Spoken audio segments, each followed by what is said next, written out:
Welcome to another segment of Being More Effective. I'm Neil Gray.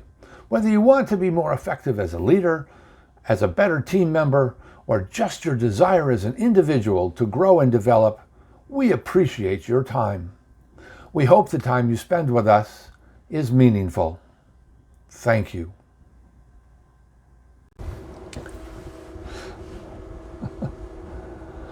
What if everyone on your team chose to get up out of bed, pick up their oar, and rowed with strength and unity? Where would your team go?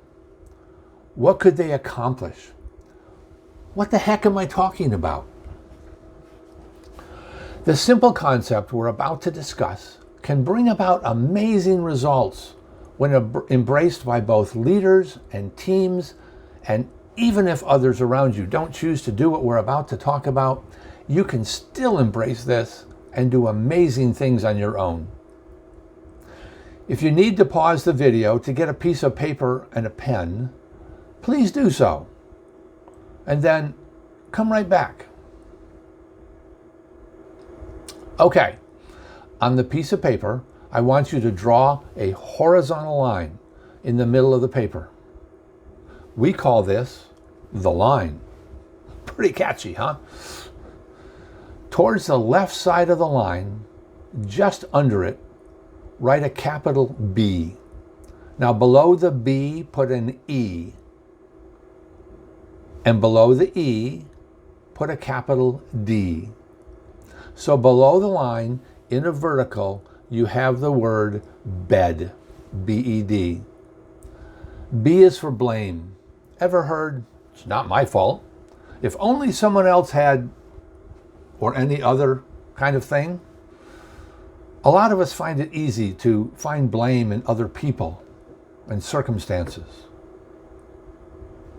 E is for excuse, sometimes spelled R-E-A-S-O-N-S. Do you know people that always have a reason or excuse to explain why things didn't turn out the way they should? I used to get this from my kids quite often. D is for denial, and we're not talking about a river in Egypt. It's the I didn't do anything wrong mind frame. Have you ever heard that one before?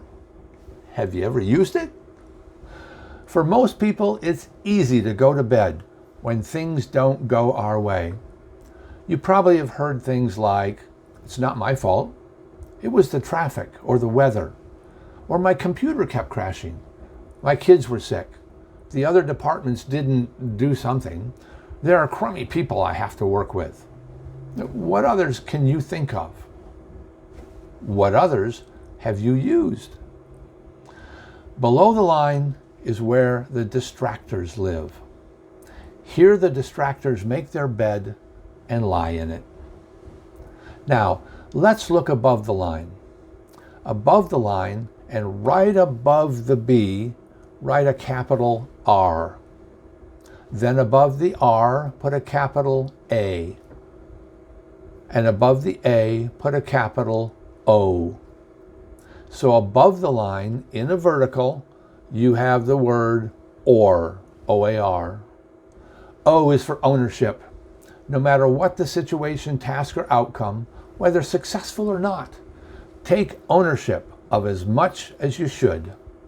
This doesn't mean take credit from others, but own everything you say and do that contributes to the outcomes you're a part of.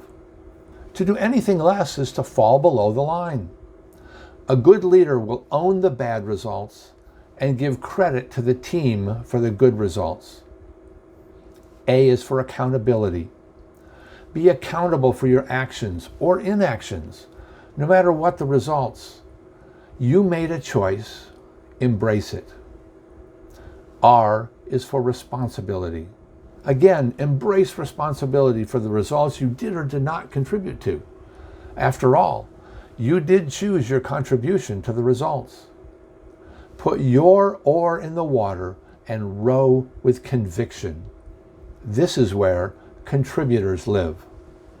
As an example, let's say you're working long hours on a competitive bid for a new customer, and the customer doesn't pick you.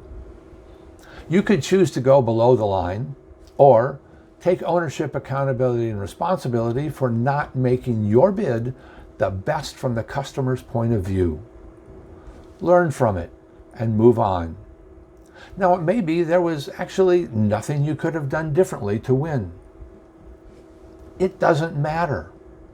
You still put your oar in the water and row your own boat. There was a businessman by the name of Art Williams who always said, all you can do is all you can do. So whether you did all you could do or not, take ownership, accountability, and responsibility for your actions and results. Think of it like this. Let's say you were put by yourself in a rowboat out in the middle of a huge lake. Now, you can sit there and complain and wonder why, or you can grab the oars, pick a direction, and start rowing. Be a contributor and not just a noisy voice out on the lake. It's your choice. So, above the line you have ownership, accountability, responsibility, and below you have blame, excuse, denial. Each of these letters and words represent a key element of being above or below the line in life, business, and anything you do or say. Above the line is where contributors live, and below the line is where you find distractors. Which do you choose to be? It doesn't matter what the situation or circumstance, you choose to be above or below the line, a contributor or a distractor. Let me use an extreme example to drive home the point. You're cooking dinner for your family and realize you forgot to get something at the store that you need for the meal. You let your spouse know you'll be right back, and your son decides to come along. On the way there, your car gets hit by a drunk driver blowing through a red light, and you and your son end up in the hospital pretty banged up. Now, it's really easy to go below the line and place all the blame on the drunk driver. I know I would. But what if you had taken a different route, or decided the item was not really necessary, or had not waited for your son to come along? Any of these choices would have put you at a different place at the moment the drunk driver barreled into that intersection. Taking ownership, accountability, and responsibility is not always easy, and is always necessary. Now, none of us can stay above the line all the time. We are human after all. The point is, the sooner you recognize your thoughts or actions are below the line, the sooner you finish your pity party and choose to pull yourself back up above the line. Several years ago, I worked with a county clerk of courts because they were having team issues. After conducting a team evaluation to see where things were around trust, conflict resolution, accountability, and other factors, I introduced this concept along with several other things.